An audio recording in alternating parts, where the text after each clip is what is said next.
Welcome to Man Does Tech, where I solve the problems you didn't even know you had.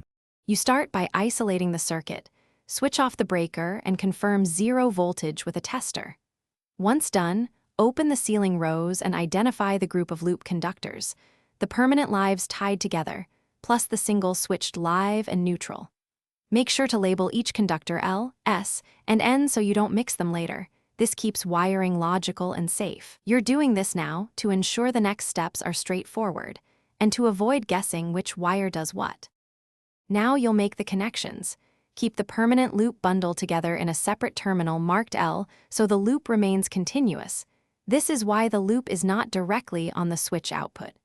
Connect the switched live to the switch COM and the switch's output to the lamp's live terminal.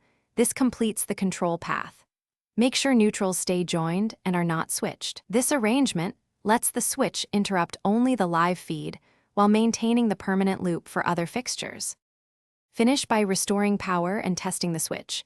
Operate it several times to confirm reliable on/off.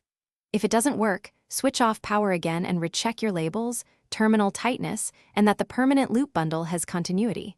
Loose screws often cause failures.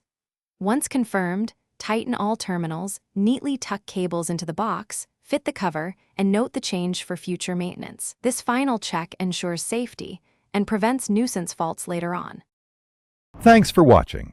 If you found this helpful, don't forget to like and subscribe.